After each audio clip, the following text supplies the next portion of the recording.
कि जिनका जन्म वो समझे तो 1975 के बाद में हुआ या उस समय जो बचपना जिनका रहा उनको ये पता नहीं है कि इमरजेंसी क्या है। राकेश जी लोकल और मुक्ति वाला जो इतिहास है हमारा, भविष्य कोई भी बदल सकता है, अपना वर्तमान भी बदल सकता है, लेकिन इतिहास बदला नहीं जा सकता। इतिहास है वो इतिहास है, इतिहास है उसकी जानकारी तो आम नागरिक को होना ही चाहिए।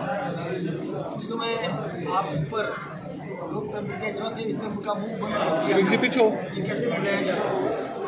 पीछे ताकत नहीं कर सकते लोगों के मौलिक अधिकार, उसका हनन कोई नहीं कर सके, लोगों को अकारण गिरफ्तार कर ले, लगातार गिरफ्तार करता रहे, याद में कोई कारण नहीं। अब जैसे जो आंदोलनकारी भी थे उन्होंने भारत माता की जय बोली, क्या उसको गिरफ्तार कर लिया, किसी को maintenance of internal security act में गिरफ्तार कर दिया, किसी को डिफेंस ऑफ इंडिया रूल में गिरफ्तार कर दिया जिसमें नो बेल, इस समय भी बेल नहीं, PIR में भी बेल नहीं। ऐसी स्थितियाँ बन गई और वो भी किस लिए? यद्यपि देश में 3 बार इमरजेंसी लगी थी, जब चाइना का आक्रमण हुआ तब इमरजेंसी लगी, दूसरा पाकिस्तान के साथ युद्ध हुआ था तब इमरजेंसी लगी, लेकिन ये तो कोई युद्ध की स्थिति नहीं थी, ये तो इंदिरा जी को सत्ता छोड़नी थी, वो अपनी सत्ता को बचाने के लिए देश की इमरजेंसी लगाई। ये किसी भी कीमत पर बर्दाश्त नहीं किया जा सकता, ये याद रखने पर, ये जनता को याद दिलाने की जरूरत है। यही नहीं, डॉक्टर श्यामा प्रसाद मुखर्जी जो मेधावी थे, लगातार समय समय पर एक कानून देश में होना चाहिए इसके पक्षधर थे, समान नागरिक संहिता के पक्षधर थे। अंतिम छोर के व्यक्ति को भी इस प्रकार से और सब सुविधाएं मिले तो दीनदयाल जी उपाध्याय ने एकात्म मानववाद, यानी मुझे घर भी लगती है तो आपको भी लगती होगी, अंतिम छोर के व्यक्ति को भी लगती होगी, मुझे मकान चाहिए तो अंतिम छोर के व्यक्ति को भी चाहिए, मुझे सुविधा चाहिए, कार चाहिए तो अंतिम छोर के व्यक्ति को भी चाहिए।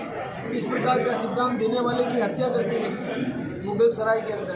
ये बातें हमें जनता के बीच में रखने की जरूरत है कि जनता जागृत रहे, जो आज उनके पक्षधर हैं, जो उनका समर्थन करते हैं, आपातकाल का समर्थन करने वाले अशोक गहलोत जी जिन्होंने समर्थन किया, नसबंदी, जबरन नसबंदी का जो जिन्होंने समर्थन किया, ऐसे लोगों का मुंह बंद करने के लिए आज वर्तमान का नौजवान तैयार खड़ा रहे, ये जागृति अभियान चलाने की जरूरत है।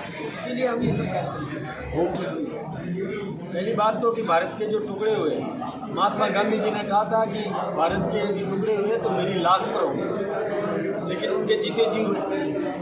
ये केवल हमारे तत्कालीन प्रधानमंत्री जवाहरलाल नेहरू जी की प्रधानमंत्री बनने की लालसा थी, इसके कारण से भारत के टुकड़े हुए। यही नहीं, भारत में कश्मीर को उसी समय विलय कर देना चाहिए था। 3 दिन तक डॉक्टर हरी सिंह को समय नहीं देना, ये नेहरू जी की भयंकर भूल थी। 3 दिन पहले यदि समय दे दिया और गया होता तो आज जो POK है, पाकिस्तान ऑक्यूपाइड कश्मीर, वो नहीं होता, पूरा का पूरा कश्मीर हिंदुस्तान में होता। ये बात तो जनता को बताने की जरूरत है, इतिहास का हिस्सा है, जनता को बताना चाहिए, जनता को पता चलना चाहिए। कश्मीर के अंदर धारा 370 लगाई शेख अब्दुल्ला के मुँह के कारण से, 35A लगाई शेख अब्दुल्ला के मुँह के कारण से कि कोई हिंदुस्तानी व्यक्ति वहाँ जाकर के निवास नहीं कर सकता, जमीन नहीं खरीद सकता, उद्योग नहीं लगा सकता, पर्यटन के मालिक नहीं बन सकता। ये क्या बात है? तो ये बात जनता को बताने की जरूरत है।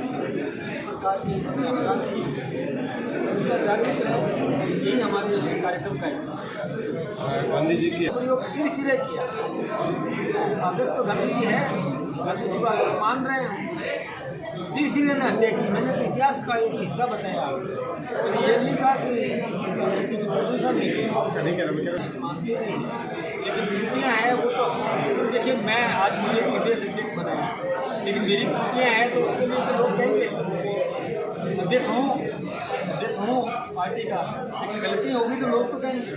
पहली बार आपकी विजिट हुई जिले में, तो कार्यकर्ताओं को क्या मंत्र देंगे? आने वाले दिनों में चुनाव भी होने वाले हैं, संगठन को मजबूती मिले, क्या आपका सूत्र है? हमारा निवेदन है, कार्यकर्ताओं से आग्रह है कि अनुशासन में रह करके राष्ट्रीय चरित्र युक्त व्यक्तित्व निर्माण करो।